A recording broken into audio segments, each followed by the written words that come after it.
Hey folks, the goal of today's lesson is to teach you guys how to take the derivative of an inverse function. And the easiest way that I've learned how to do this is through the use of a table.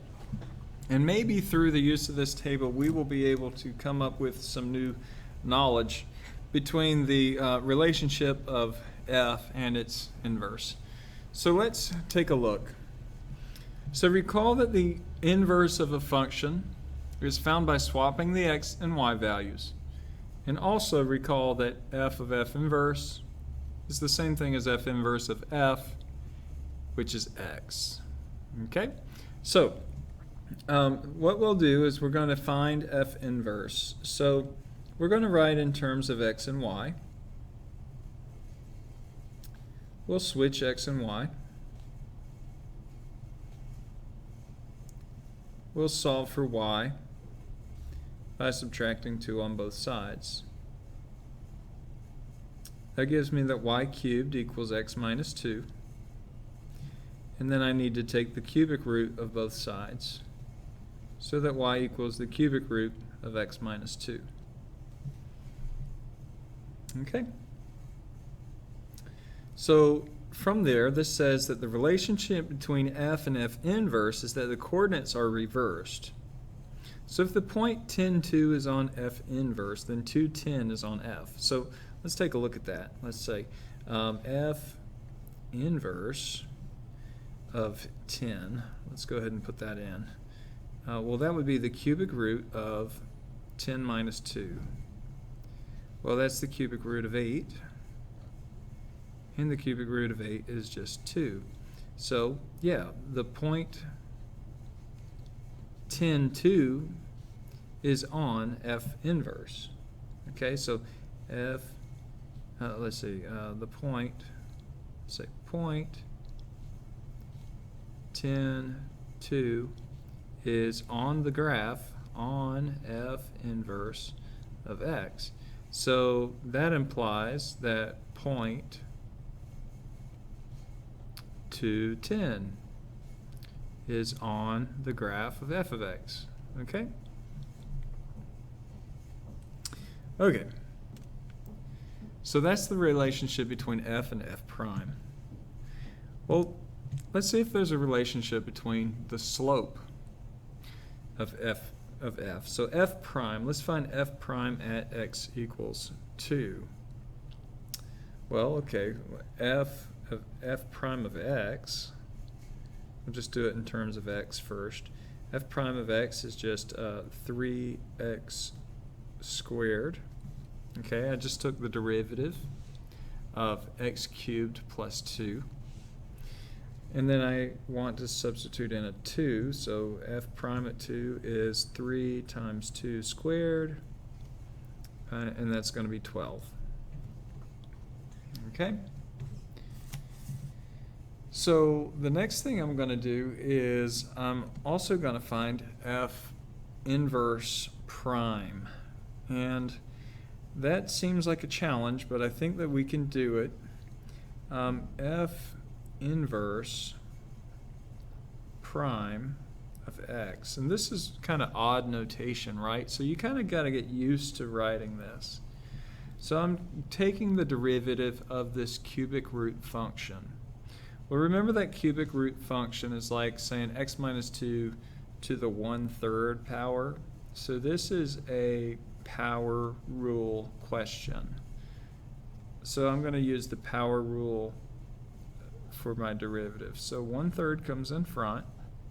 I have x minus 2, and I'm going to subtract 1 from 1/3. 1/3 minus 3/3 is negative 2/3. And somebody might say, well, we need to use the chain rule. Let's take the derivative of the inside function. But the derivative of the inside function would just be 1. So there's nothing to write out here.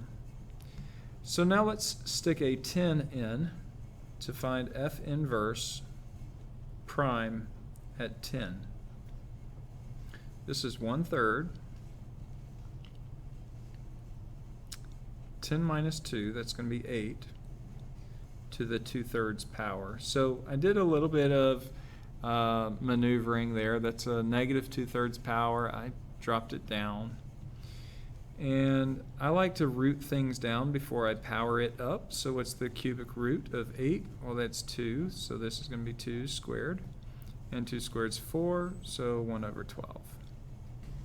So this is a pretty neat relationship. So the derivative at 2 is the reciprocal of the inverse's derivative at 10. So it's at the same point, but it's at the output value of f. So anyway, let's document our findings in a table. And this table is just a table that I made up. So you feel free to use it. And for me, it has made things very clear. So anyway, I'm going to make an f of x. I'll make an f inverse of x. I'll make f prime of x. And then this last one is not easy to write. I need to practice writing this a bunch, but that's f inverse prime of x, okay? So here's what happened in our question. In our question, we had a point, 210, right? Let's see. A point 210 was on f of x, 210. And we also had, we were finding f inverse prime at 10. So you know what? I kind of missed a step. This is going to be my input row, and the second row is going to be my output row. All right. So these two numbers out here match. All right. So f inverse, well, that's just going to be 10, 2. Remember those swap. And then I did f prime at 2. So f prime at 2, we found that. F prime at 2, we said is the output was 12. And then we said that the f inverse prime was 1/12. So I want you to take a look at the relationships that you see in the table. What I notice, and what I need you to notice, is that the input right here is the same as the output for f. Those will always, always match, okay, if you draw your table correctly. Inverses are going to be switching, so those will always switch, like that. This 2 will be the input right here, and then these 12 and 1/12, this is always going to flip. So I'm just going to write the word flip. I guess the better word would be reciprocal. Okay? All right. So I'm sure that there is a nice way to sum that up verbally, but at this point I just want you to start to memorize what the table should look like. Now, it says, notice that the input is the same as the output of f of x, and that's true. I circled those. This is always the case. As well, note this is true. Okay, this is the flip thing, right? Which is always the case for any function. So now it's saying summarize your findings in another table below. Well, so in this input-output table, give me a minute.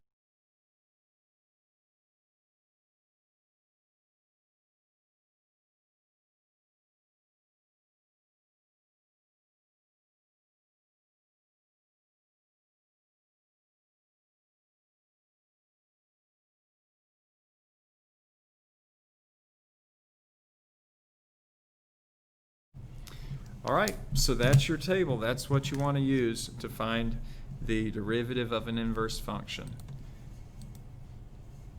Okay, with all that being said, we do have a definition that people smarter than me can understand.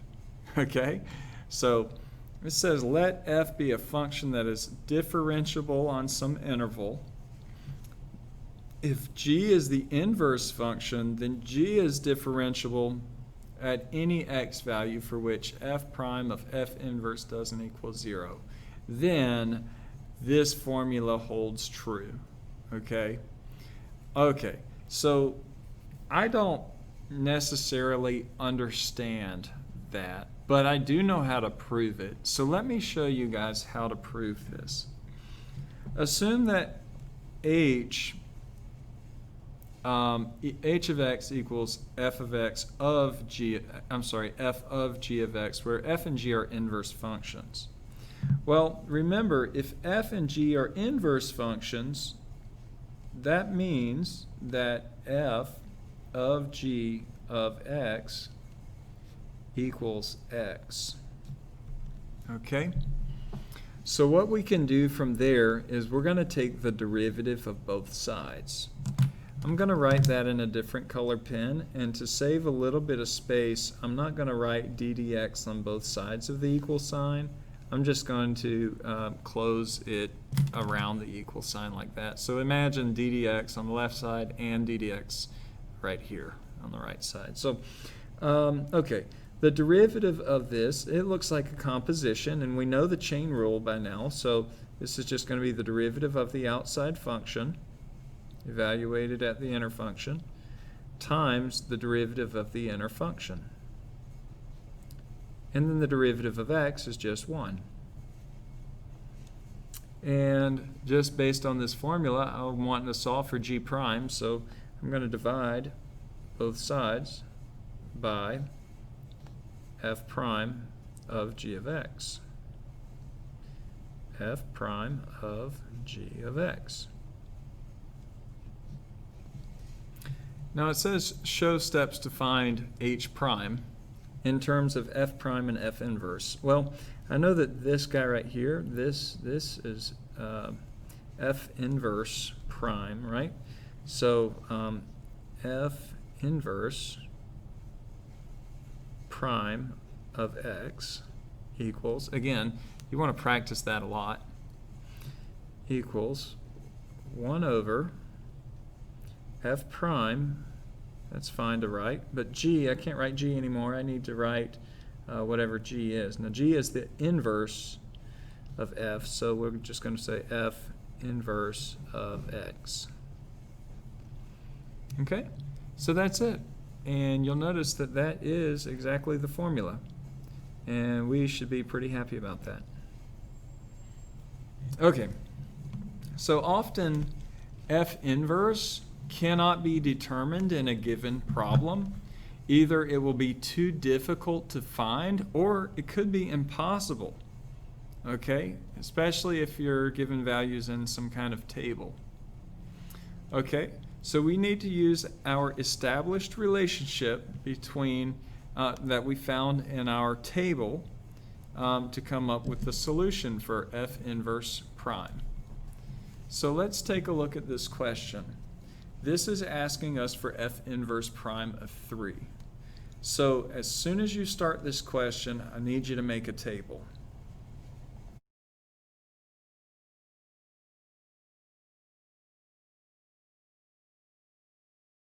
Take this and write it in for every question. Okay, so here we go. F inverse prime, the input it says is 3. Now the key to this problem is that this input has to match f of x's output.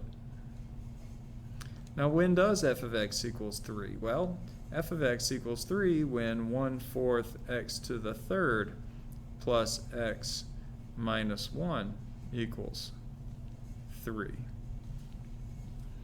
Now when does that equals 3? Well, you can use a graphing calculator to find this answer. Instead of taking the time to find that answer on my graphing calculator, I've already done that. So I know that the answer is at x equals 2. Now you can go back and double check me if you want. That would be 8 over 4, which is 2. 2 plus 2 is 4. 4 minus 1 is 3. So it kind of checks out. So there we go. We have a 2, 3. Our inverse is going to be 3, 2. We're going to substitute in 2. All right? So I need f prime at 2. Well, I don't know what f prime of x is yet. F prime of x is going to be 3/4 x squared plus 1. And then I'm going to substitute in 2. So f prime at 2 is, well, it would be 3/4 times 2 squared plus 1. Well, that looks a lot like 3 plus 1 or 4. So I just got my answer for 4 for f prime at 2. Then I'm just going to flip that, and that'll be my answer, 1/4. And I'm going to put my happy cloud around that one. All right, so that is how you do questions dealing with questions like that. Okay, so this next problem looks like a you-try problem. Okay, on just to keep the video kind of shorter, right? 0.23 is on this. Okay, let me see here. Let's try to do this input-output table here.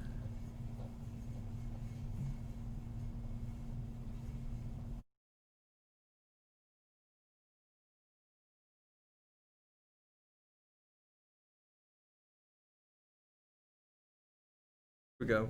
And it says find g prime at 3. Well, if this is 3, then that has to match up here. And f of x is 3, and that means that its output is 2 based on the given information. So then we're going to be switching 3 and 2. We'll be substituting in 2 right there. F prime at 2. Well, we're given that f prime at 2 is 7, so therefore 1/7 is my answer. So I need to flip that answer. And actually, if you were to go back and do the previous example, this one up here, this answer is actually 1/7 as well. So if you didn't get that, let's check in and get some help. All right, this is the last problem, and it involves a table. However, I'm going to say use the table, but draw your own table too. It says this table gives selected value for a function f and its derivative. If g is the inverse of x, that probably should not have a prime there. If g is f inverse of x, find g prime at 2. Okay, so here goes. Got to make my input-output table again.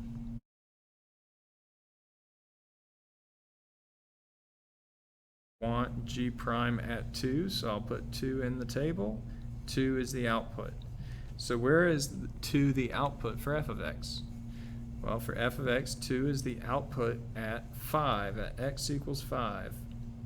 Then I'm going to switch those points. So this is 2, 5, and then this is f prime at 5. Well, f prime at 5 is 6, and I need to flip that to get 1/6. So 1/6 would be my answer for that last example. All right, so I have done as well as I think I can do to try and teach you guys how to find the derivative of an inverse function. Feel free to reach out to me if you have any questions on this topic. Go ahead and subscribe to the channel if you want to or need to, so that you can get updated on the latest video, and also hit that like button so that I don't know, so just if you liked it. All right, see you guys later.